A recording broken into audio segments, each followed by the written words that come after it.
Apparently, I was born so dark and gloomy that from the very beginning I seemed unsociable.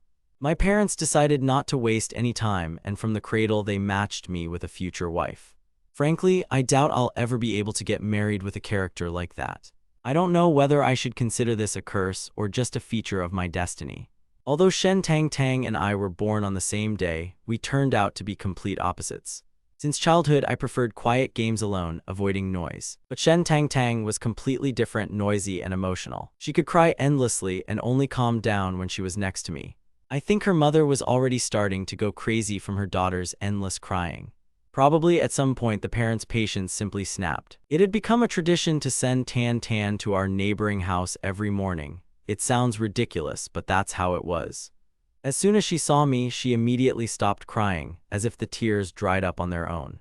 9 months passed and our ritual became a routine. Tan Tan already knew the way to our house, and my mother always greeted her with joy. And I, as usual, just wanted to sleep peacefully, but my peace was constantly disturbed. In my sleep, I felt myself being awakened, and when I opened my eyes, I saw her face right in front of me. She lay very close, blowing bubbles and looking at me carefully. Annoyed by this intrusion, I tried to wave her away with my tiny hand. I wanted to chase away this annoying girl, but I accidentally poked right into the bubble on her lips. The bubble burst and I finally woke up completely. Tang Tang's eyes reflected such shock, as if I had destroyed the entire world. She spent so much time preparing to blow this bubble, and then I went and ruined everything. Before I could fully comprehend what was happening, the little princess pouted with resentment. The next second she burst into tears, and I, not yet accustomed to society, froze from this cry. Finally succumbing to her mood, I also began to cry. When Chin Suxin entered the room, she saw Tang Tang bursting into tears again. My mother sat down next to us and asked suspiciously, "Son, are you bullying your sister again?" For her, I was the main suspect because Tan Tan always behaved like a good girl in their house.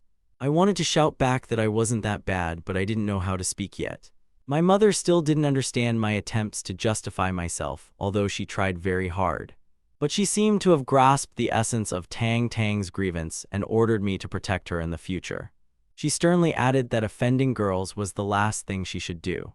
I, offended and misunderstood, demonstratively turned away, clutching my bottle in my hands. When we turned 1 year old, I started taking my first steps and learned to grab everything that came to hand. That day someone took my toy, and I was extremely unhappy about it. I pointed at Tan Tan, trying to explain to my mother who was to blame, and suddenly I clearly said her name. Chin Suxin was shocked when she heard my first voice, but the toy was never returned to me. I pointed at Tan Tan again and called out to her, and this time my mother understood me. At that moment my father came in, and hearing me say the girl's name, he was also very surprised. Following him, Tang Tang's mother came to pick up her daughter, and the situation became a little awkward. But despite our strange rivalry, everyone around us was only touched by this love-hate. Tan Tan's mother looked at me with such tenderness that I felt that she already considered me her own. My parents started exchanging glances, seriously discussing our future, while Tan Tan and I just looked at each other. For them, it was a good plan to get rid of unnecessary troubles by marrying us in the future. The families finally became friends, and from that day on we were perceived as a couple. Time flew by. I turned 2 years old, and I was already used to Tan Tan's presence in my life. One day, when I woke up in the afternoon, I saw her looking at me with some strange expression. She sobbed but immediately pressed herself against me, settling comfortably next to me. I looked down, feeling both awkward and calm at the same time. She turned to go the other way, and at that moment the doorbell rang, signaling the start of a new day. While I was in the bathroom, Shen Tang Tang, who had only been pretending to be asleep until now, decided to take action. She clearly panicked when her mother caught her doing something wet right on the potty. At 2 years old, she was chattering non-stop and a master of potty training, but the moment I woke up, everything went wrong. They accused me of wetting my pants when in fact it was her fault. She was furious and Shu Ran couldn't stop laughing. If she weren't wearing pants, I might still believe this tale. This girl doesn't know what she's doing and it's always my fault. Shu Ran exchanged glances with my mother, Chin Suxin, with an ironic smile. She joked that I was the one carrying the potty for my bride, not forgetting to cast a mocking glance at me, the stupid son. I couldn't shake off feelings of envy and irritation. My parents kept repeating the word daughter-in-law, and although I didn't understand the meaning, I felt there was nothing good about it. I protested with all my might, but to no avail. Soon Liang Zai Aji, that is me, turned almost 3 years old. It was time for some active play. Tan Tan had a lively personality, and her resourcefulness and outlandish ideas were truly astonishing. She became more talkative and inventive with each passing day. She couldn't sit still for a minute, constantly wreaking havoc around everyone. Even the local dogs were already avoiding her, fearing her antics, while I preferred peace and quiet. I could sit in a chair for hours with a book while she ran around in circles. Shu Ran was constantly nagging her noisy daughter, and my mother was constantly nagging me about my excessive isolation. In the end, our parents decided to send us to kindergarten, hoping that we would find common ground with other children there. They thought that a change of scenery would do us good and balance our characters. At the entrance to the garden, Shen Mo hesitantly took his daughter's hand and began to instruct her on how to behave in a group. He taught her to fight back if she was offended and not to be afraid of difficulties. Tang Tang, ignoring the lectures, only longed to run inside as quickly as possible. She squeezed my hand tightly and we stepped into a new life. Father Tan Tan watched us go without turning around. I saw tears welling up in his eyes. He still remembered his daughter's birthday. But at first he even called her ugly, constantly comparing her to me. Back then, his wife chased him for 3 days, but now everything was different, and Tan Tan was growing up to be a real favorite. Seeing the pretty teacher, Tang Tang immediately took the initiative and decided to get acquainted. She began to praise teacher Taozi, calling her very beautiful. With her sweet tongue, she instantly melted the teacher's heart, and she took her hand with a smile. The teacher was enchanted by this little angel, whose lips never closed for a second. Tang Tang didn't forget to introduce me, even though I kept to myself. Teacher Taozi looked at me curiously. She was genuinely surprised at what a cute boy I was and addressed me kindly by name. She tried to pat me on the head, but I recoiled. I don't like having my personal space invaded. Mom had asked me to be polite earlier, so I said hello briefly. The teacher, without taking offense, led us to class, continuing to hold Tan Tan's hand. She tried to negotiate with me too, but I stubbornly avoided contact until I heard Tan Tan's voice. I didn't want anyone to sign contracts to communicate with me, but in the end, I still gave in to her pressure. Now that the ice had been broken a little, I stopped so obviously avoiding teacher Taozi. Tang Tang hurried me, exclaiming, "Come on, teacher Taozi, let's go quickly."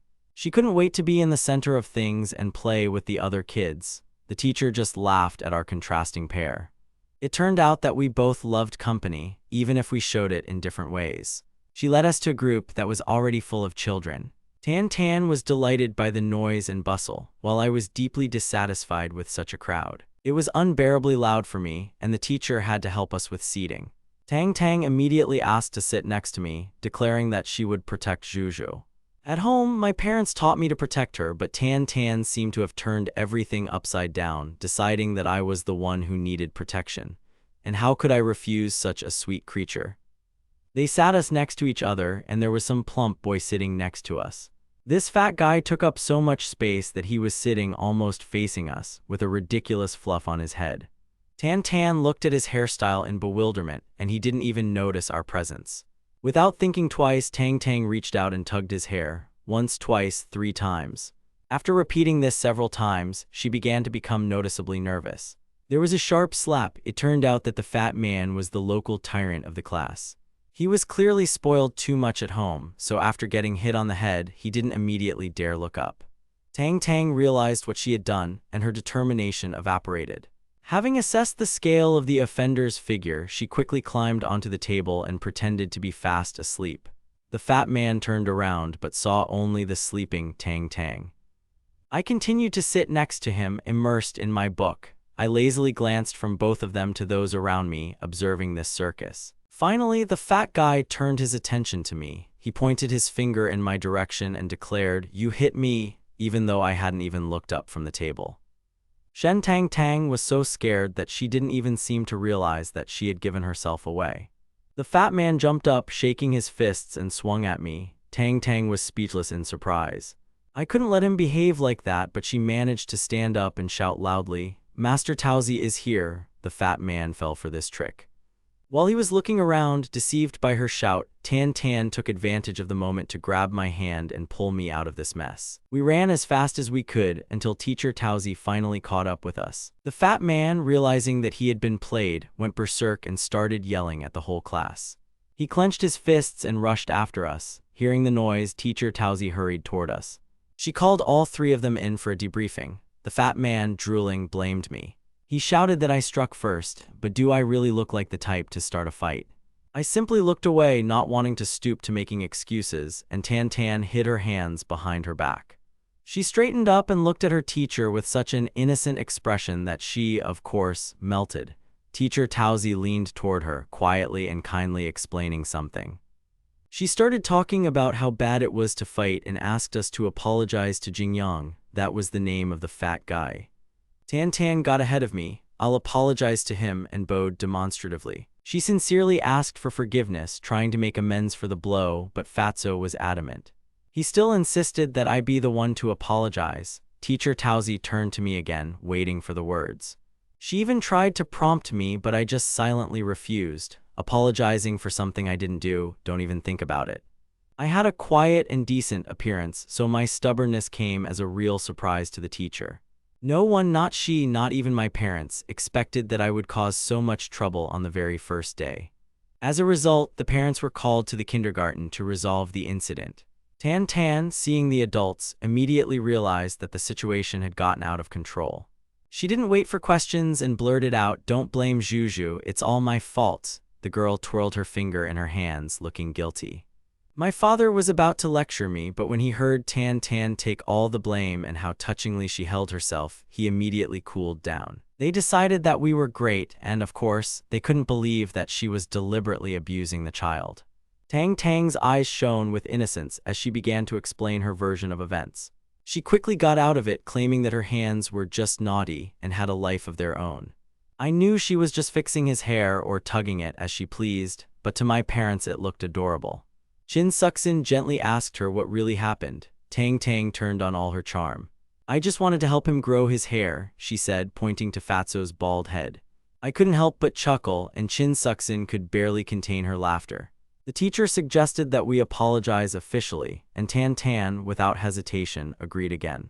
But when it came to details, Teacher Towsy hesitated, admitting that the girl treated her baldness with her fists was awkward. In the end, everything was reduced to a banal misunderstanding, just to stop this childish conflict. My father patted me on the shoulder. "Well done, son, you're holding up well." He started lecturing me about how a man should help his sister in any situation. I just frowned, feeling like I was being married to her again. The road home from kindergarten was full of new discoveries. Jin Suksin bought us both a bag of stick-shaped lollipops. Tan Tan got a lollipop that looked exactly like me. She stared at it for a long time, hesitating to bite into it. "And your lollipop looks better than mine. Let's trade," she asked. I just remained silent. She hesitated, opened her mouth to take a bite, but changed her mind and closed it again. She looked at me, waiting for a reaction, but I had neither the desire nor the strength for these games. She seemed so annoying to me at that moment, but when she handed me the sugar again, I reluctantly took it. And then he bit off the head of her lollipop copy. You ate my head," Tan Tan screamed. I pretended not to understand what all the fuss was about, although the look on her frightened face amused me. She almost threw the lollipop on the ground, seriously worried about her sugar head. "Is it tasty?" she asked, looking suspiciously at my mouth. Looking at the remnants of the lollipop in her hand, she looked as if she had witnessed a tragedy of cosmic proportions.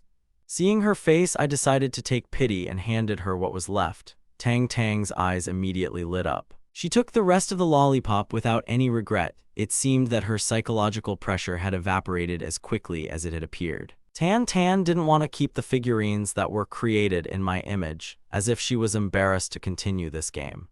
She asked if I wanted to eat my candy head, but I had no desire to engage in cannibalism, even sugar cannibalism.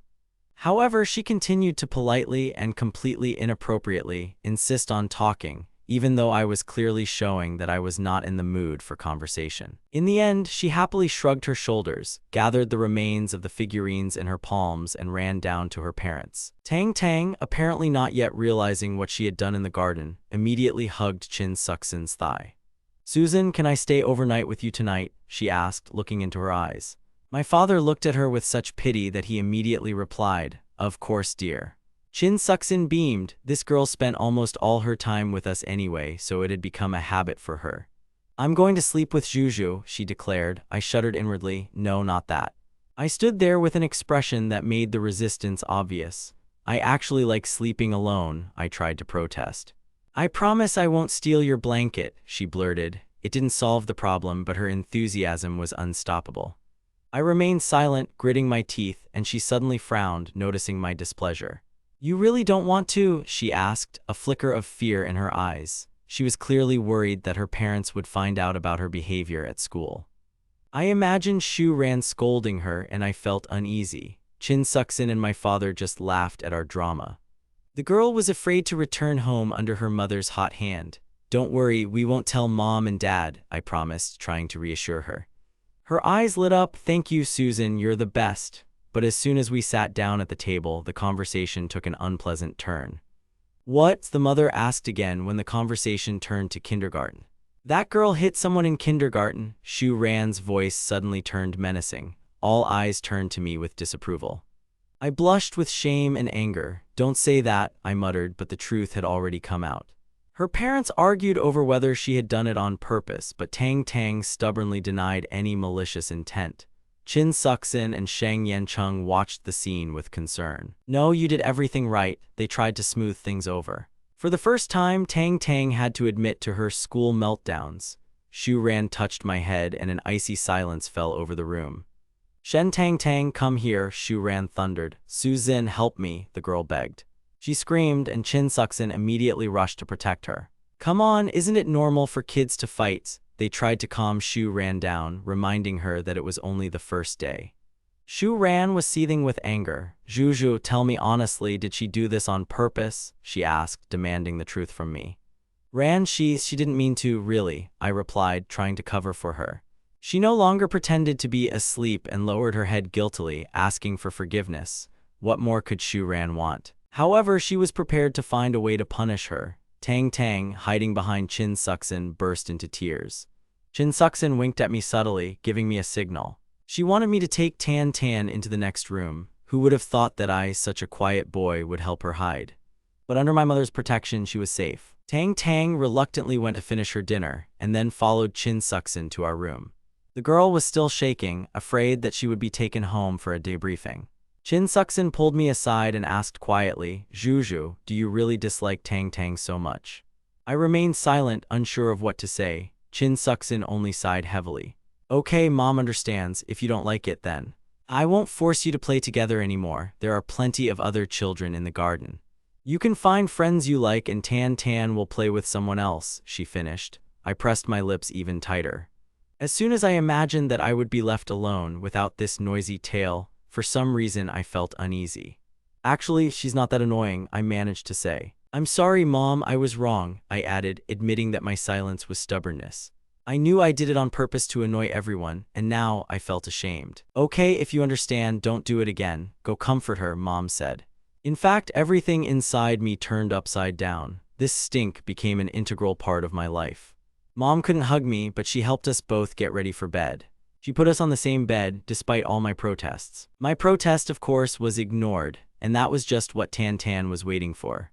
She climbed onto the bed first. "Juju, come here, I'll tell you a bedtime story." Her stories were completely ridiculous.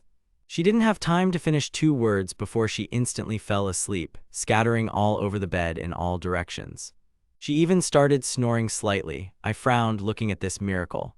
I was so irritated by her serenity that I covered her with a blanket to keep her warm and lay down next to her. Morning came too quickly. Chin Suxin came to wake us up at the kindergarten and found a picture, 2 little boys sleeping peacefully, cuddled up to each other.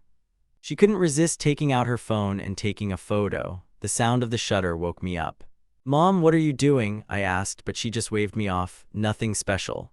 It was time to get ready for kindergarten. She'd already managed to forward the photo to someone, calling it a wedding ceremony, and I didn't even know I'd been photographed. I looked at the piglet sleeping next to me and woke her up with disgust. As soon as Tan Tan opened her eyes and saw me, her face beamed. She couldn't help but smile and immediately grabbed my neck with her little hands. She patted me on the cheeks. Juju, good morning. I shuddered at such a familiar address. All your drool is on my face now, I grumbled. She just laughed, not at all offended. Suzin, good morning. Taozai, good morning, she babbled, jumping out of bed. Go brush your teeth and have breakfast, Mom commanded. Juju, let's go. Tang Tang grabbed my hand. Despite my inner resistance, I followed her. She took my new toothbrush out of the cabinet, brushed her teeth, and then handed it to me. The sight of two little kids diligently brushing their teeth was, perhaps, cute, though I wouldn't admit it. In kindergarten, everyone is drawn to those who look good. We only went to kindergarten for 2 days, but I had already become the favorite of the group, which irritated me to no end. Girls were always hanging around me, pushing their snacks at me. I couldn't stand them. For me, it was all noise, but Tan Tan was absolutely delighted. All the goodies that the girls brought me ended up in her stomach, and I just gloomily watched this feast. Mom and Dad told me that you can't just take what's not yours. I tried to appeal to her conscience, but she just blinked. But they said you have to be friends with your children. These are gifts to strengthen friendships, she retorted. They'll be upset if we don't eat, she added, and it seemed to me that her logic was completely flawed. It was impossible to argue with her, so I just resigned myself to it.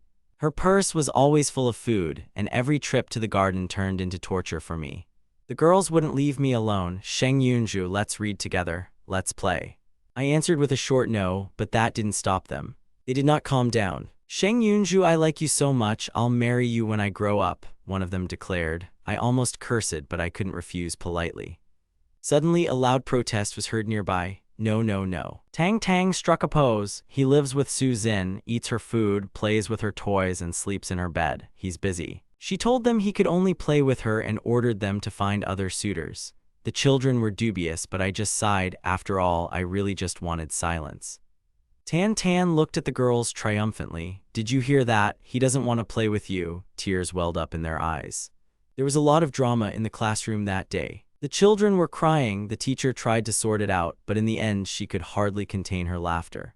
Even the lonely teacher admitted that she felt like crying. Even she, as an adult, had not had a personal life as rich as that of these 2-3-year-olds. From then on, everyone in the garden knew. There was the handsome Shen Yunju and his little bride, Shen Tang Tang. So I played only with her until elementary school. Tan Tan gradually realized what it meant to be a little bride and finally stopped living with us permanently, although we still held hands. We went to school together and every day our classmates teased us. Shen Tang Tang, don't hold his hand, he's ours now.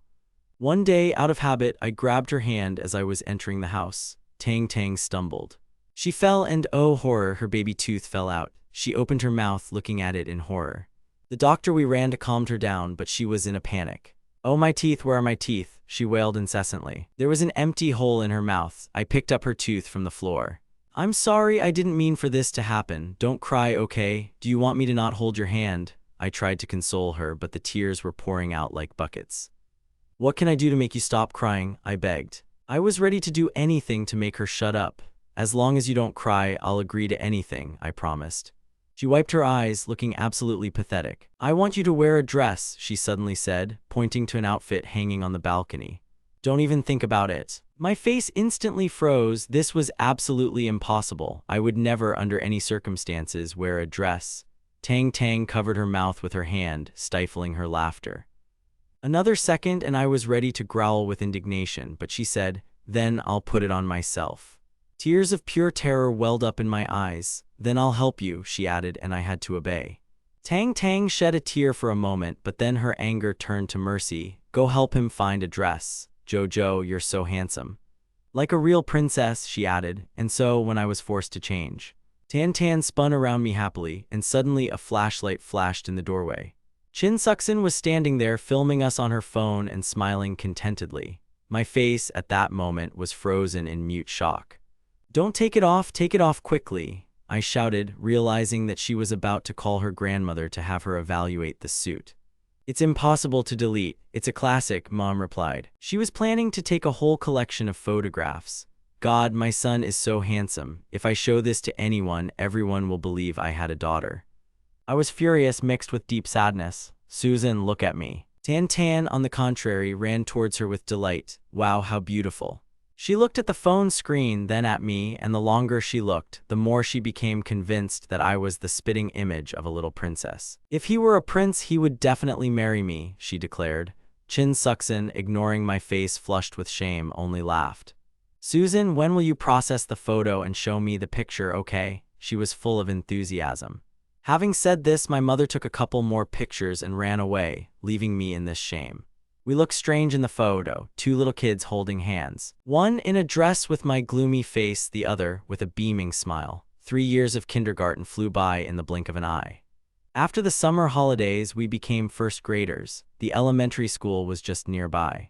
On the very first day, I offered to walk to school on my own, but upon seeing the school gates, I immediately wanted to turn around and leave. I started going on strike every morning, refusing to go to the bus stop. It took Tang Tang a whole week to finally drag me out of the house. Shen Tang Tang, can you walk faster? At that time, she was desperately fighting with some yard cat. It's not my fault he doesn't listen to me. You can't walk so slowly to the school gates or I won't take you with me tomorrow, she commanded. Every morning began with such squabbles, but by the appointed hour I was still on my feet.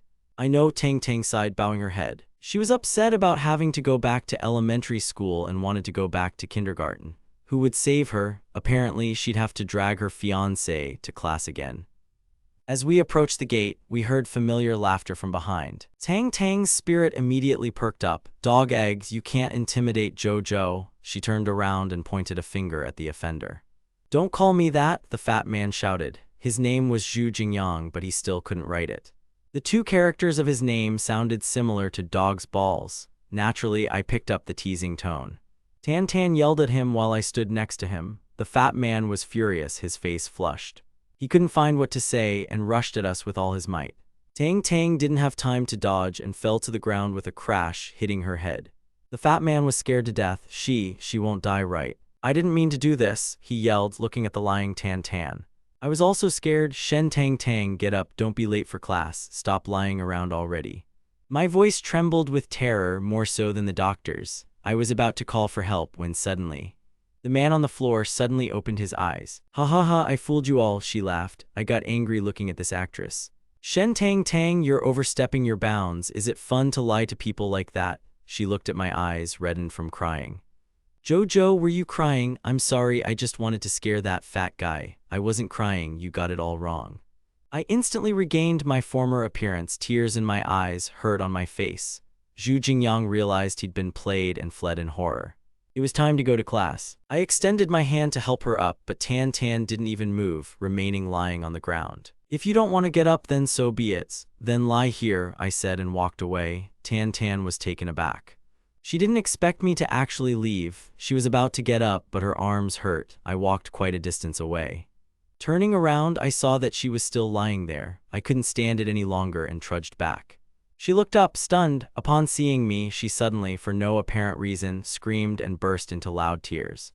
Why are you crying? Don't, I'll wait for you, okay? Every time she started crying, I was at a loss, even though I knew it was just a way to get her attention. Tang Tang sobbed so earnestly. Am I really going to die? I haven't even become your bride yet, and I don't want to die at all. I looked at her and couldn't understand where such thoughts came from in a child's head. She cried with her mouth open, lamenting that I was a great villain for being angry at a dying woman. I'll never speak to you again, she declared. She was so upset that her pain seemed genuine. Even though I was irritated, I still had doubts. What if something really was wrong with her? I didn't hesitate for a second and took her to the doctor. I'm not lying, I'm really dying, she continued to cry as we walked. Maybe she just bruised her arm badly. I examined it carefully, but didn't see anything serious on the outside. When I suggested calling the teacher, she burst into tears again. Clearly, she simply wasn't going to let me go. We reached the first aid station, and our class teacher came running after us. The teacher sent her for an examination, and I didn't leave her side. Doctor, am I going to die? She asked so awkwardly that the young doctor couldn't help but smile. Don't worry, it's just a bruise. It'll be fine in a couple of days, he reassured. Tan Tan immediately realized that she was not in danger of dying. But as soon as we left, she immediately began to theatrically protect her arm, as if it was in a cast, and demonstratively walked past me. Juju, are you angry? I didn't answer on principle. She feigned such suffering as if every bone in her body had been broken. See, I wasn't lying, it hurts so much. She raised her hands, demanding sympathy. I grabbed her hands and shook them. Can you be a little calmer? Okay, I'm calm, she replied. But the silence lasted exactly 3 seconds before she couldn't take it anymore. My arm hurts, can I stay home from school? No. But I can't do my homework, she burst into tears again. Write with your left hand, I replied, and she looked at me as if I were the devil incarnate. I can't carry my backpack, I'll help, I gave in. So I carried her backpack for the whole semester. One day, while throwing out the trash, I saw Tan Tan down below. She had a bag of sweets in her hands. We met eyes, and she immediately hid the bag behind her back. Wait, what about her sore arm? She's been complaining about it for months. Tang Tang's face was full of emotion. Juju, look, I bought this for you. She grabbed the sweets and thrust them into my hands, trying to appease me. Oh, this cunning girl. Are you sure this is all for me? I saw my favorite snacks. Tan Tan nodded her head vigorously. Okay, I decided, if she doesn't confess, I'll pretend to believe her. She was so naive and stupid. She really wanted me to eat them, but didn't I tell you I don't like sweets? Didn't you buy this for me? Her heart sank at my cold tone. Can you leave me alone? I remained silent, and this upset her completely. In the end, I still took the package. Tan Tan looked most miserable. Apparently, the time has come for the first tests in elementary school. Tan Tan got a 0 on her test and returned home in tears. What happened? Who hurt you? Her father asked worriedly. Tell Dad he'll teach them a lesson. She handed him her test form, which proudly showed a 0. The father carefully read the blank sheet of paper several times. Daughter, have you written anything? Tan Tan was offended, but I tried. The father was furious, but then calmed down. The main thing is that she's happy and studying isn't that important.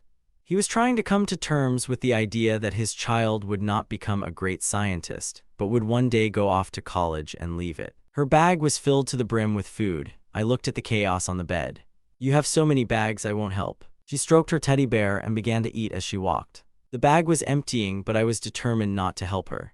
The bus stopped at the gate and a new school day began. We finally headed to the zoo on the school bus. Tan Tan was so excited, as if she were seeing the big world for the first time in her life. She was practically glowing with anticipation, acting like a child who hasn't seen anything beyond her own backyard. She admired the size and comfort of the bus, then rushed to the doors, trying to get the best seat.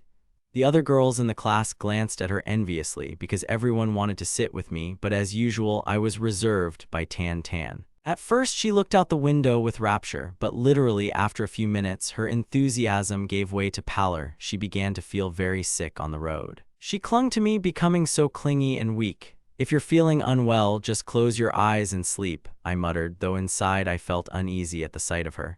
She looked at me with eyes full of tears. I even wrote a note to reassure her. Tang Tang gratefully grabbed my hand and rested her head on my shoulder. Despite my perpetual dissatisfaction, at that moment I couldn't bring myself to push her away. The road was very winding, and Tan Tan fell asleep almost immediately, lost in a heavy sleep due to motion sickness. When we arrived, we had to wake her up. She was completely sleepy and still complaining of dizziness from all that shaking.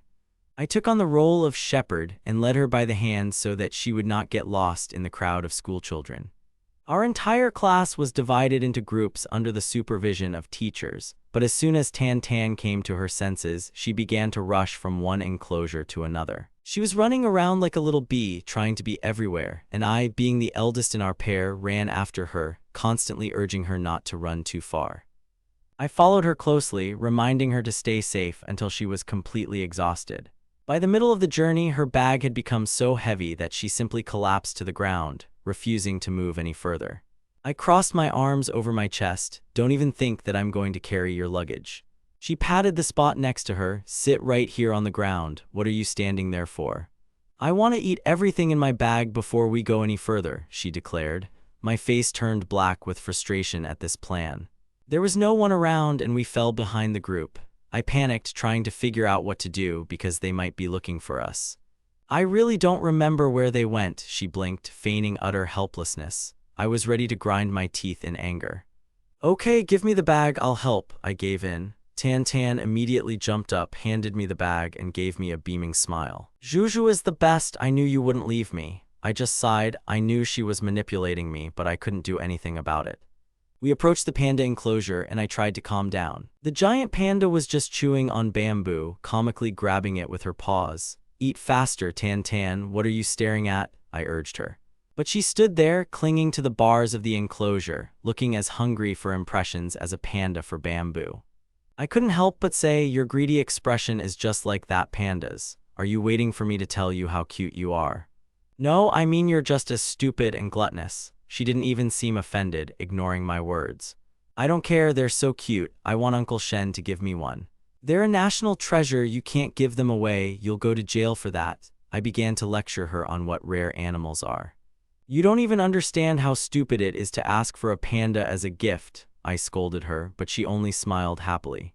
"Juju, you're so smart, how do you know everything?" Her admiration made me blush and jut out my chin in pride.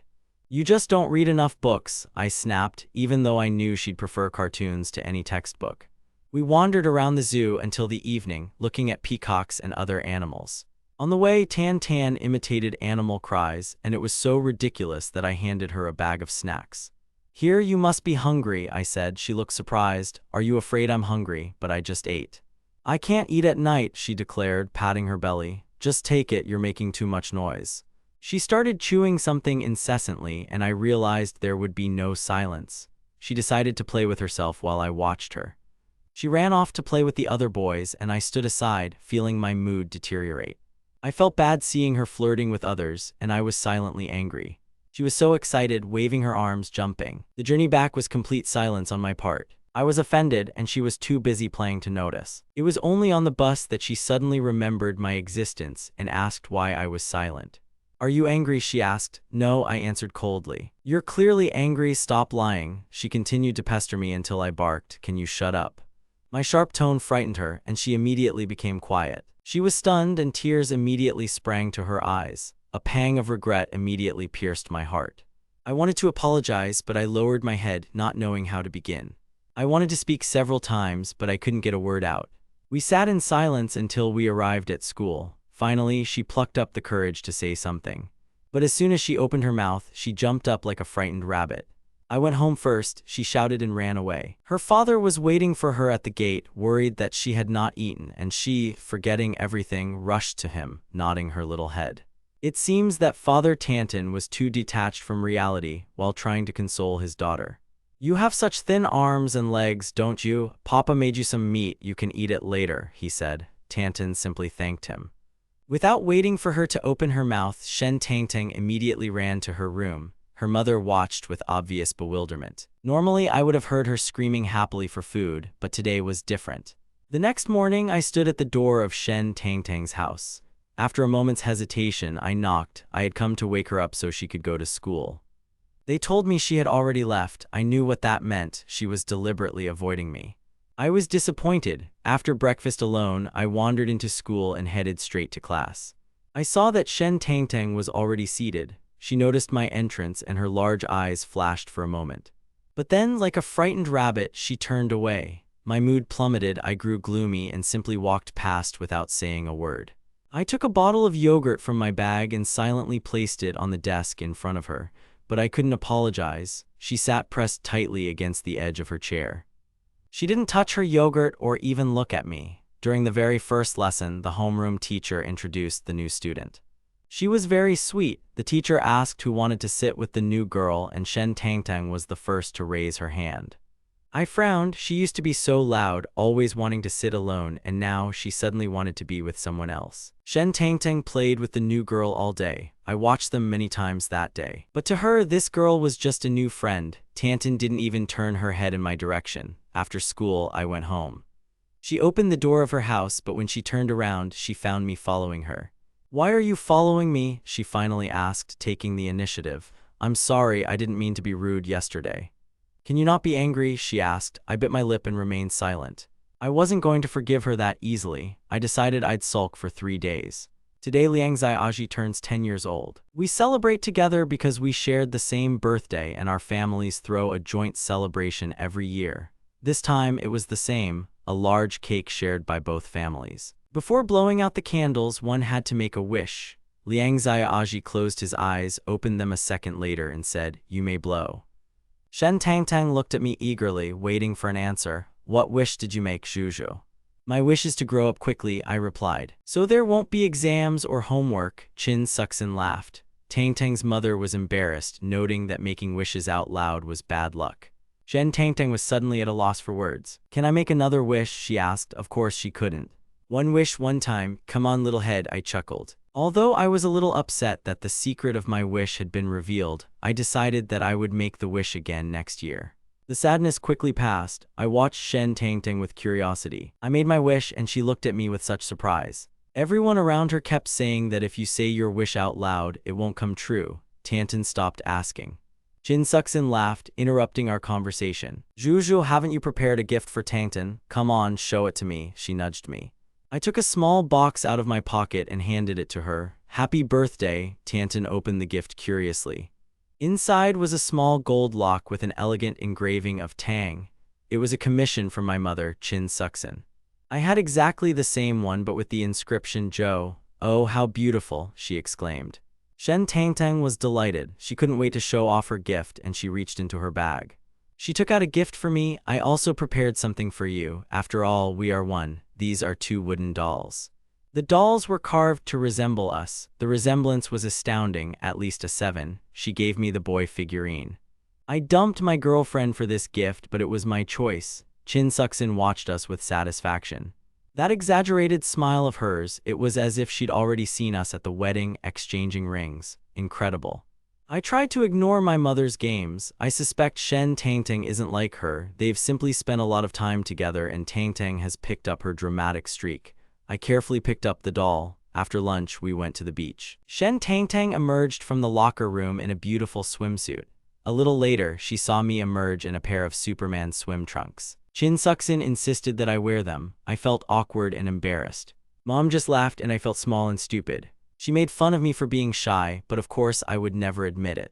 I did it on purpose. When Tantan saw me, she ran up and took my hand. "Juju, let's play," she called. I was embarrassed at first, but seeing other boys in similar swimsuits on the beach finally relaxed me. Jin Suxin gave Liang Xia Aji a circle, told her to stay within the diving zone, and then let us go. At first, we only played near the shore. We got so carried away playing that we didn't notice how we drifted far from shore. By the time I came to my senses, we were already right at the diving area. "Tang Tang, come back, it's dangerous," I shouted. I was visibly nervous, and she was too busy splashing in the water to hear my warnings. The next moment, a wave rose up behind her. It covered Tang Tang, and she literally found herself in its embrace. I was scared to death, but at the critical moment, she luckily emerged. We were pulled ashore. We were terrified. She couldn't swim at the time, and I decided we both needed to learn to prevent something like this from happening again. However, she never had time to learn. After her 10th birthday, Tantan became especially hungry and was constantly looking for something to eat. We entered 5th grade. Learning became more challenging. The scope of knowledge increased, although the teaching methods remained the same. The only real change was the amount of homework, which meant I was constantly sleep-deprived. One day, I woke up in the middle of class because someone was interrupting. I looked at my desk and next to me, San Yuyu watched with curiosity as I tried to come to my senses. But our conversation didn't go well, and Tantan never managed to take her secret back. I grabbed her face. "Yuyu, you look so scared," I joked, although she immediately retreated. We started throwing some phrases at each other, trying to understand each other, but there was still no harmony between us until our argument escalated into anger. I noticed something had been ripped off the cover of Tang Tang's book. I'd barely opened it when the math teacher loomed over us. "Tang Tang, your face is black as a thundercloud. Are you sleeping in class again? Get out into the hallway." She clutched her head in fear. San Yuyu looked at her silently and then at me as if asking, "Well, what now?" As we tried to escape punishment by eating snacks right in the classroom, our name was called again. The teacher's cold voice left no chance. We stood in the hallway, lined up like 2 little girls. We weren't arguing, just standing quietly, trying to catch our breath. San Yuyu kept touching her stomach. She tried very hard to finish everything quickly. But how did the homeroom teacher know about this? I looked at the remains of the black and white cookie in her mouth. "Next time, at least wipe your mouth," I grumbled, realizing that we had been exposed. Meanwhile, Yao Xingxin, our classmate, was in love with me. Someone even helped him write me a love letter. Tang Tang watched with wide eyes. She had the usual expression on her face like she eats treats, but I knew she had heard that I didn't reciprocate that classmate's feelings.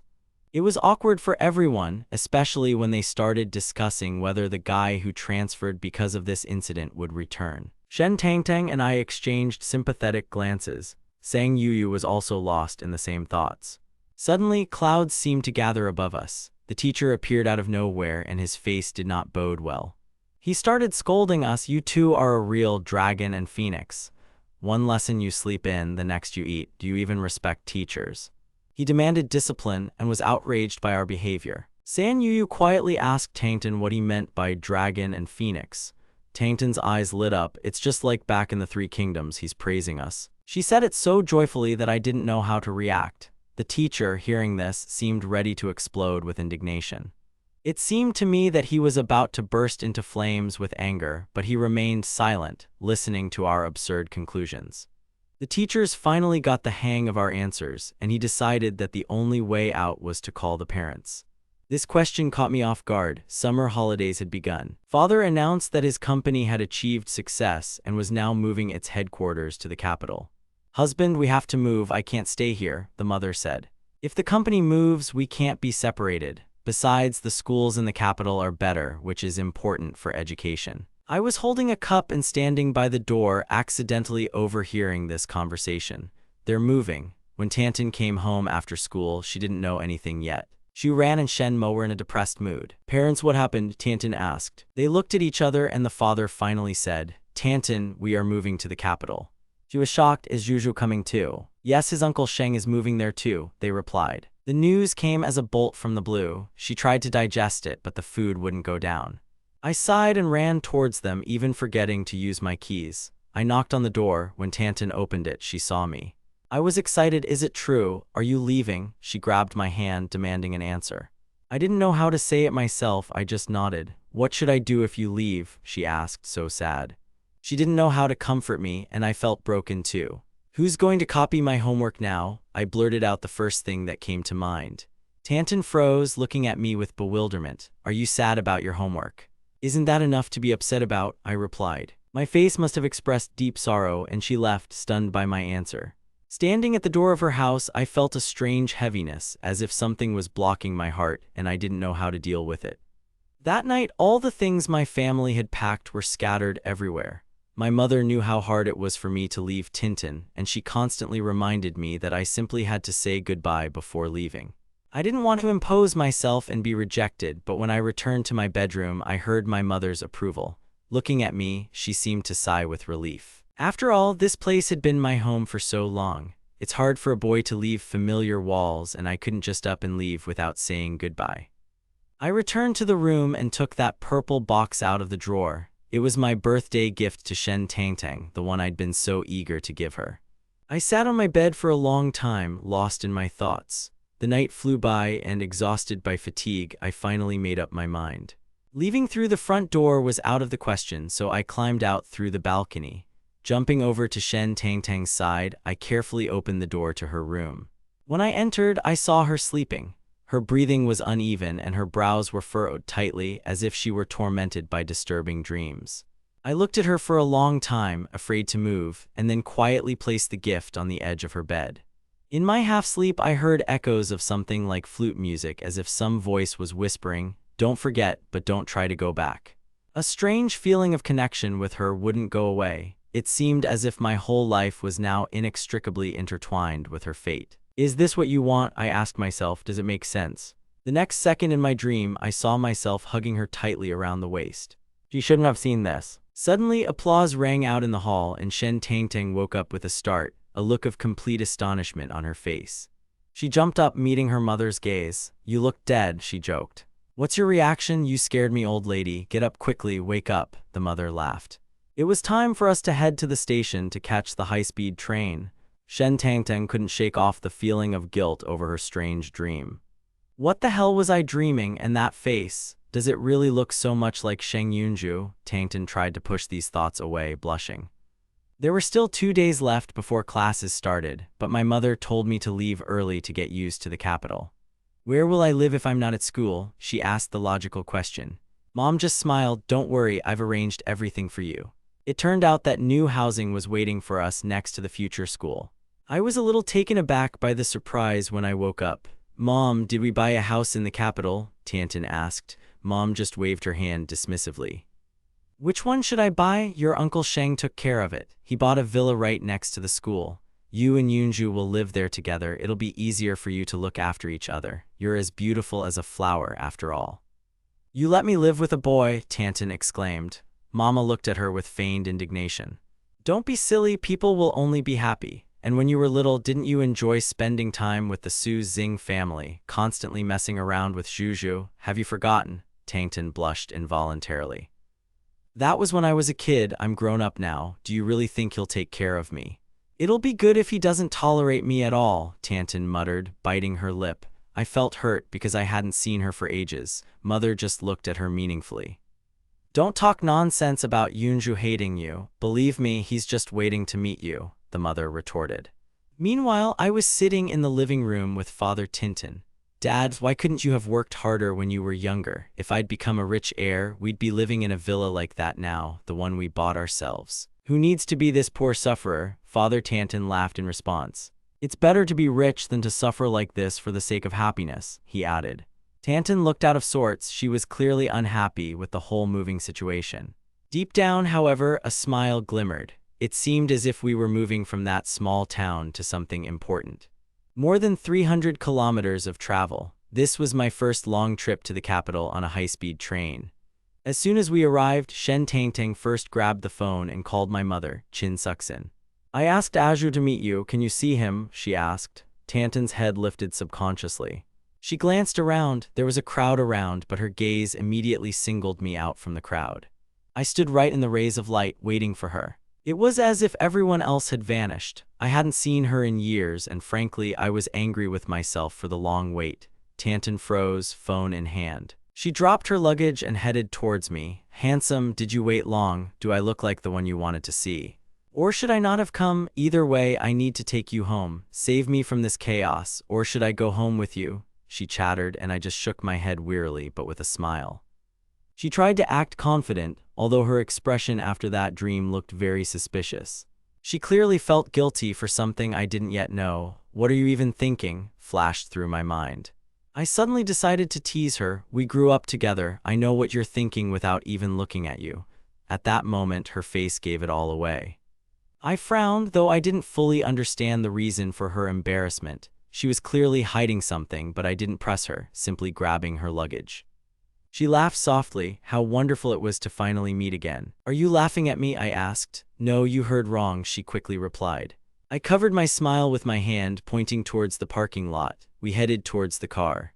An hour later, we finally stopped at the gates of our new villa. The school was literally across the street, so we were perfectly located. From now on, we were supposed to live here together. The parents decided not to stay with us, which left Shen Tangtang completely confused. So after we settled in here, we were left alone. Are rich people really that capricious? It seems Tintin thought until the very end that someone else would live with us. Perhaps she was still counting on some outside help. I tried to act as confident as possible, though when she looked at me, my ears betrayed me by turning red, despite the complete lack of emotion on my face. By the way, I broke the silence. Why didn't you contact me for so long? Are you sure it wasn't me who wasn't in touch? Maybe you were the one ignoring me, she retorted. Shen Tangtang began to passionately prove that it was I who deleted her from my contacts and blocked her number. I saw her trying to hide her awkwardness, but it was obvious she felt guilty. When I left without saying goodbye, she got angry and blocked me. Later, unable to bear it any longer, she tried to re-establish contact. I tried to add you, but you just ignored my request, she said. I was confused. I didn't receive anything. I was truly powerless. I would never have ignored her request if there had been one. Shen Tangtang didn't believe me at all. Maybe you just deleted it to spite me. If the applications weren't going through, why didn't you call? I asked. She felt a little embarrassed as her arguments had become weaker, but she clearly had no intention of admitting she was wrong. Why didn't I receive your application? She continued to press. I stared at her, unblinking. You were probably busy playing games and just didn't have time to check your messages, I teased, causing her to blush involuntarily. Haha, how awkward. Okay, let's forget about it. Is everything going according to plan in your life? How are you doing? Why didn't you get in touch yourself? I asked again, getting back to the point. I thought you didn't want to talk to me. When we brought it up, Tantan suddenly seemed so hurt, her eyes filled with moisture. We looked at each other, trying to find answers. "Why didn't you say goodbye when you left?" she asked. I remained silent. It was too difficult to explain in words. "Listen, I know you did it on purpose," she added. Tantan regained her resolve. "It's not that I didn't want to say goodbye. I just didn't want to do it in person. It hurt just to look at you," she muttered. What was she even talking about? I saw her lips moving, but the meaning of her words eluded me. Deciding to put an end to this awkward moment, I went to the kitchen to prepare dinner, while Tantan stayed to clean the living room. Soon I heard her footsteps. She entered the kitchen. Several prepared dishes were already on the table. I looked up and smiled. "Come quickly, everything is ready. I hope you like it," I said. Shen Tangtang quietly set out the plates, glancing at me. "Don't tell me you made this yourself," she whispered. "That's right, it's my doing," I answered calmly, placing the sticks. She lowered her head and I saw her smile shyly. She didn't know what to say. At that moment, I felt like she saw me as not just the boy from childhood, but also someone more caring. Later, we went to the supermarket. I was pushing the cart and she, as always, was the first to rush to the sweets section. She scooped everything into the basket. "Why do you need so much junk food?" I asked, trying to calm her down. "These are my favorites," she protested as I started to put some of the snacks back on the shelf. "Hey, don't touch them." Tantan was in a panic, almost lying down on the cart to protect her treasure. "I promised your mother I'd watch what you eat," I said sternly. "Otherwise I'll tell her and she'll cut your allowance in half," I threatened. "Sheng Yunju, you're a devil." She looked at me as if I had committed the crime of the century. Tantan was clearly tense and upset. She bit her lip, looking at me with her huge eyes, and suddenly changed her tactics. "Brother Yunju, you're the best." That voice, that soft smile, who could resist? My face twitched traitorously. I just muttered a casual agreeing to leave a couple of bags. She immediately nodded happily. While I was distracted, she managed to discreetly throw a few more packs into the cart while I wasn't looking. As I walked past the dairy section, I couldn't help but smile when I looked at her. She grabbed 2 cartons of milk, and I couldn't help but grin at her efforts. "You know," I said, "milk is good for growth, but research says the most important age is before age 16, and you're already 16. Sheng Yunju, shut up, I like the taste, period," she flared up. I didn't argue, because the main thing was that she was happy. When she got home, she settled down on the sofa with a bag of chips, and I brought her some freshly squeezed juice. Looking at her, I thought that life in the capital promised to be much more interesting than I expected. I couldn't help but jump up and down when I received this message on my phone. Sheng Yunju looked down at the screen, frowning. "I've decided to spend the holidays away from home." "Don't go with my sister," someone wrote. I just chuckled. Where did another sister come from in the house? My aunt and uncle were still quite young themselves, and the thought made my heart clench with a strange premonition. I didn't care what anyone thought. I looked at myself in the mirror, trying to collect my thoughts. "What's wrong with you?" I laughed, though Tantan's face immediately darkened at my words. Her excited voice was heard again in the silence of the room. "Juju, I told you to be more relaxed. You look so beautiful when you smile," she said. My heart, calm until then, suddenly filled with happiness. "Juju, do you have many girls you like now?" she asked. Shen Tangtang looked straight into my eyes, waiting for an answer. My face instantly turned cold and serious. "What do you think about all day?" "I'm just worried about how we'll study in different places. Otherwise, I'm afraid that your love will consume me, and I won't know whether I'm bored or not," I added. After saying that, I headed towards the bedroom without turning around to check if Shen Tangtang was following. She returned to her room to read a book. "What books have you been reading these past 2 days? Wouldn't it be better to spend the rest of your vacation hanging out with me? Why fall in love with book characters?" I wanted to keep her company, even though I didn't know how to play the games she was playing. But since I didn't know how to play, I decided it was better to leave her alone and find someone else. Tantan lay down on the couch, picked up her phone, and challenged someone to a game. A couple of minutes later, the game was over. A guy quickly answered on the other end of the line. I saw how she, although she had intended to rest, suddenly perked up. Suddenly, my steps headed in her direction. Everyone around me considered me a model guy, a jack of all trades. But there were moments in Tantan's behavior that I could not understand. She raised her head and looked at me in surprise. "Didn't you say you were going to your room to rest?" she asked. I just shrugged. "You're right, you should have taken a break from your books the last 2 days, I smiled. I put my hand on her shoulder. "The most important thing is to be on time," and I suddenly remembered that our house is completely untidy. Having said this, I took the phone from her and thrust a piece of cloth into her hand. Are you serious? Tantan glanced around the three-story villa. What a huge place, and we're supposed to clean it all up by ourselves. Her face expressed genuine bewilderment.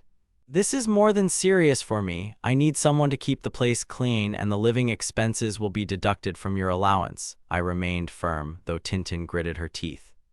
She tried to force a smile. Exercise is good for you, right? But cleaning an entire villa wasn't that easy. Tantan literally died on the sofa from fatigue, looking at me reproachfully.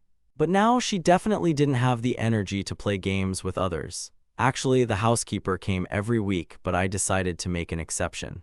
There were 2 days left before my aunt's arrival, and I sent her a message not to come this week. The next morning, early in the morning, Shen Tangtang was already doing something. The sandwiches are on the table. Where are we going today? I asked, putting the book down. Beijing is full of picturesque places. One day is not enough, but we will have time to see at least something. There will be many more opportunities in the future. Today I'll take you around the area, I promised. I hurried upstairs to change. Tantan heard my footsteps. I went downstairs and she froze, looking at me. I quickly calmed down, although my face burned from her intense gaze. Tantan was a little upset. You should have known that I wore this dress on purpose, and you look too formal. But you usually have a calm disposition, I objected, immediately provoking her anger. Sheng Yunju, are you saying that I'm too picky as a mother-in-law? I remained silent, unwilling to either admit or deny it. Let's go already. Waiting for you is harder than waiting for a difficult exam to end. I saw her take a pair of sunglasses out of her bag. The little fairy instantly turned into a cool girl. Now we can go, she said, adjusting her glasses. I just chuckled, holding back a smile. I slammed the hat down on her head, which she was trying to pull off. Let's go. I just want to take this off. The sun isn't that strong, she grumbled. Better to wear it than complain about a headache later, I snapped. As we walked past the doors of the residential complex, we bumped into a neighbor. Shen, taking your girlfriend out for a walk, he called. I just smiled. Uncle, this is my sister, I answered, trying to look calm, although inside my heart it was completely different. The girl looks so beautiful today. I need to take a few more photos, I said. Shen Tangtang's face immediately flushed. She blushed like a ripe apple. Thank you, uncle, and ran away, turning around as she went.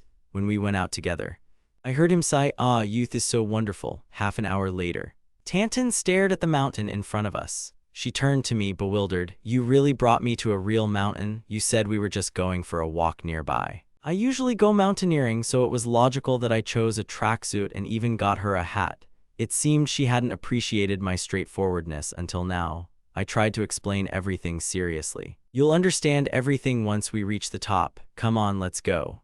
Tantan could only bow his head and climb up. The view from the top was magnificent. The entire city was visible from there, and there were many people enthusiastically playing cards. I stood behind her. It was already getting dark. Shen Tangtang admitted that the place was truly beautiful. Every angle offers a different view, I remarked, pointing to the horizon.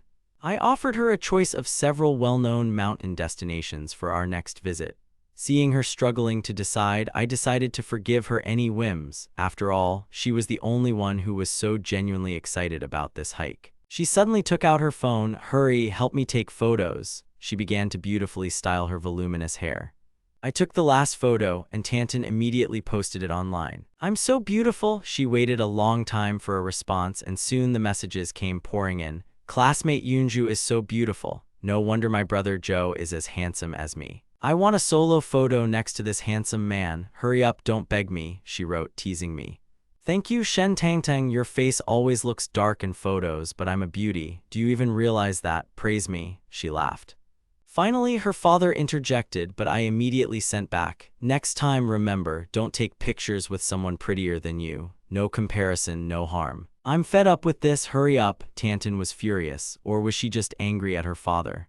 She still managed to hold on by sheer willpower while climbing the mountain, but on the descent, her enthusiasm vanished completely. She began to complain. No, I have no strength at all, Tantan said, clinging to a tree by the side of the road. I don't want to go down. I looked at her with a grin. It was funny, and at the same time I felt sorry for her, so I decided to give her half an hour to rest. I'm not going to leave at all, she insisted. If you don't, you'll have to stay here overnight, and there's a big temperature difference on the mountain. You're dressed so lightly, don't blame me if you catch a cold, I added. She looked at me gloomily. If I get sick, it will be your fault. You brought me here. What should I do now? I couldn't help it. Do you want me to carry you? That's impossible. Absolutely impossible, she snapped. Then I'm not going anywhere, Tantan declared, sitting down on a chair like a seasoned playboy. I gritted my teeth, but my body reacted automatically. I leaned over, and Tantan found herself in my arms. She was soft and gentle. I suddenly felt like I was having trouble breathing, as if I'd run a marathon. I stopped to catch my breath. What's wrong? She asked.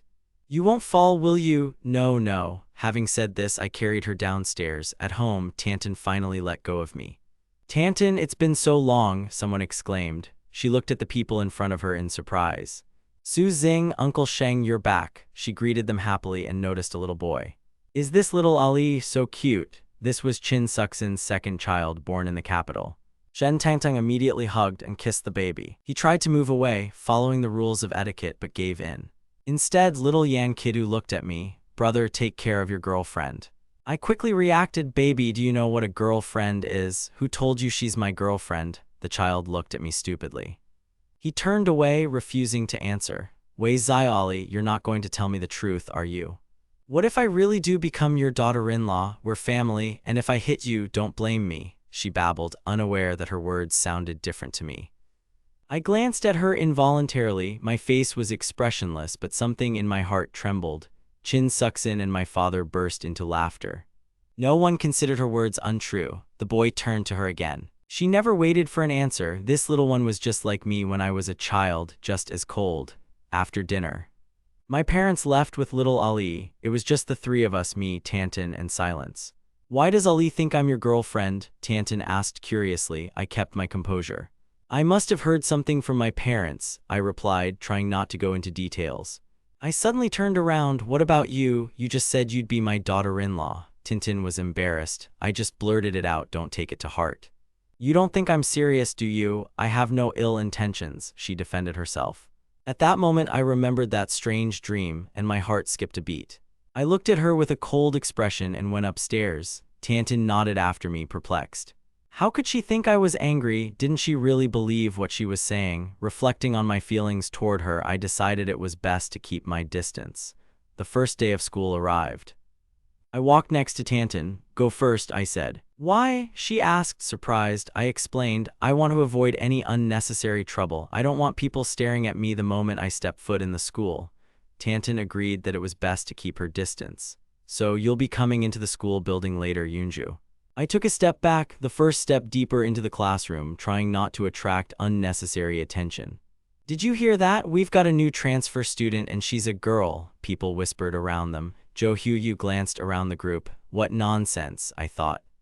As soon as he fell silent, someone immediately replied, Of course it's true, I have reliable sources. Zhou Huyu, whose father was the school principal, usually knew everything first. But Gu Cheng, sitting next to him, was clearly unfazed. I looked up and glanced at Yunju. Zhou Huyu caught my gaze. Don't stare. When have you ever seen our brother Zhou interested in girls? He's the god of money-making. He won't even glance in their direction, Gu Cheng whispered, not waiting for a response from me. If he's not interested, then why was he seen this morning with some girl from another neighborhood? Someone countered. Come on, it's all just gossip. At that moment, our teacher, Su Keiyan, entered the classroom. Quiet, I have news for you. This is a new student. She transferred from another school, Su Keiyan said. I glanced at the door. Introduce yourself to the class. Hello, my name is Shen Tangtang. Shen Tangtang, she said. A murmur ran through the class. The girl was very pretty. Zhou Huyu watched her reaction closely, while Gu Cheng looked at her with feigned disgust. I couldn't help but smile. I couldn't help but admit she looked beautiful. Quiet, everyone, Su Keiyan knocked on the table. Tangtang, find a free seat. Shen Tantan looked around. Finding 2 empty seats in the classroom, she headed for the farthest corner without a second thought. I couldn't help but frown as I watched her walk away. Zhou Huyu followed her movement and chuckled. She's clearly lost. Why didn't she sit next to Zhou Ji? He asked, surprised. Perhaps Zhou Ji himself forbade her to sit next to him, or is this just a way to get his attention? The boys continued to whisper. Gu Cheng smiled. Zhou Huyu suddenly put forward a theory. Maybe he knew in advance that a beautiful girl would be coming and deliberately left the seat next to him empty, but Gu Cheng remained silent. I dismissed these silly guesses again. It's just that my personality isn't one for such games, Gu Cheng merely sighed. It was the last time they were even remotely close to the truth. Evening at the villa. Shen Tangtang lay on the sofa like a dead dog. By the way, Shen Yunju, the tuition here is absolutely exorbitant, right? About 150,000 a year. And there's also a sponsorship fee for the transfer, another 200,000. How much did you say? Shen Tangtang sat up abruptly, her eyes widening. She was shocked by the amount.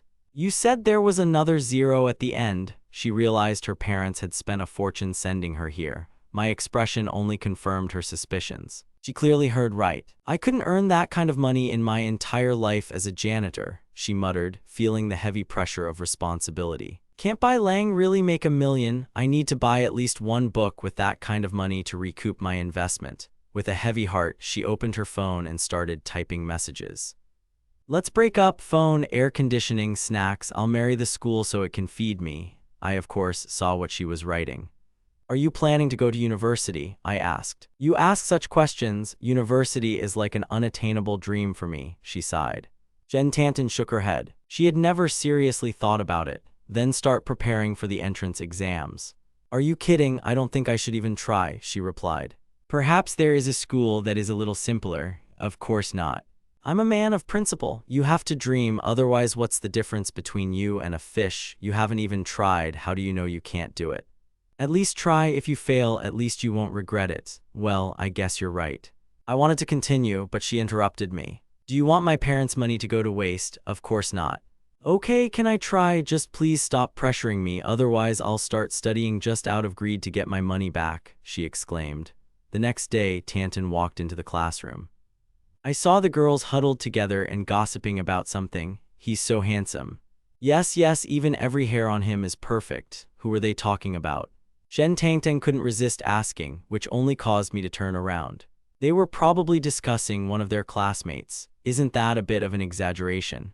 Who are you talking about, I wonder? Shen Tangtang looked in my direction and I met her gaze. She admitted I looked attractive, but then noticed the love letter on my desk. Tanton's eyes lit up. She looked at me again. She glanced at me twice. The next second, I stood up from my seat. I walked toward her. The classroom suddenly fell silent. Tanton froze as if electrified. He didn't even look at you, she whispered, not understanding what was happening. I said slowly, lowering my voice, you were looking at me. I thought you were looking for me. All eyes in the classroom turned to Shen Tangtang. I didn't ask you to come back to me so quickly, she panicked, blushing. I just stared at her. I turned sharply and returned to my seat. At that moment, even more curious eyes turned to Tanton. Even Zhang Nian couldn't help but comment, did you know this in advance? Looks like Shen Tangtang won't have it easy among our locals. It was true, the relationship we'd tried to hide had been laid bare. I suspected this guy Jiang Nian was deliberately acting to add fuel to the fire. Tanton gritted her teeth, clearly hurting me as I raised my head again, meeting her gaze. When my conscience suddenly awoke, I stopped. Looking at her frightened, rabbit-like face, I couldn't help but feel my heart sink. What was meant to happen had happened. Tanton, entering the classroom, stopped, not knowing who to turn to. Do you know who's on duty today? She asked. That's Sheng Yunju, Jiang Nian quietly prompted. I don't know him, Tanton replied, feigning dissembling in front of everyone. Her reaction was immediate, although her embarrassment was obvious to the naked eye. Then why did he come up to her now? Tanton wanted to justify herself, but the words stuck in her throat. We need to talk was the only thing on the tip of her tongue. Who knows how these guys will react, but if I continue to act like this, I'll definitely incur the class's hatred. Am I not just an observer? Maybe it's all because she just transferred. The teacher assigned me to keep an eye on her. Tanton found a way to bring up the past, that's all. I asked, why is Yunju's classmate blocking Weiwei's path? Isn't he that transfer student from the small county? Who is this Weiwei anyway? Tanton couldn't help but ask, is Weiwei the most talented student in our class? He left to perform and still hasn't returned. You two are like polar opposites, but I'll be honest, we girls like Yunju's classmate. You better stay away from him, this Weiwei has a bad reputation, they warned her. After those guys left, Tang Tang couldn't help but ask Jiang Nian if it was true. She nodded. He's not only handsome but also very smart. His grades are close to yours, Yunju, and he's a virtuoso violinist. They say he's constantly getting expensive instruments as gifts. Expectations were high. After practice, Tanton stopped by the school store. I happened to be there too. Tantan looked around like a naughty dog. Making sure no one was there, she pretended to examine the shelves and asked me a question. That's not what you meant today. What are you doing? Stop pretending. Do you understand what I mean? You deliberately exposed our relationship, didn't you? I asked, looking down at her. Who allowed this girl to choose a place so far away from me? Sheng Yunju, you're a real provocateur. Tantan was furious. She involuntarily pinched my waist and her soft fingers squeezed my skin painfully. I inhaled the cold air fiercely, my voice cracking hoarsely. Tantan let go of me in fear and made a face. She immediately took off running. I touched the place where she had pinched me with my hand. I watched the girl run away and couldn't help but smile. She walked a short distance to the edge of a wheat field. I noticed her in the corner. What happened? I asked, coming closer. I just forgot to ask you. I heard there's a girl in our class named Yi Wyan. They say she's strong, beautiful, and a virtuoso violinist. Somehow, I never noticed her before. It's a lesson, how could you not notice? The disbelief on Tantan's face was obvious. I don't care. You almost made me the enemy of the entire group. You have to make it up to me. I'll treat you to lunch today. Tantan was momentarily delighted with her idea. And I want to add a chicken leg to my dinner. Sounds tempting, right?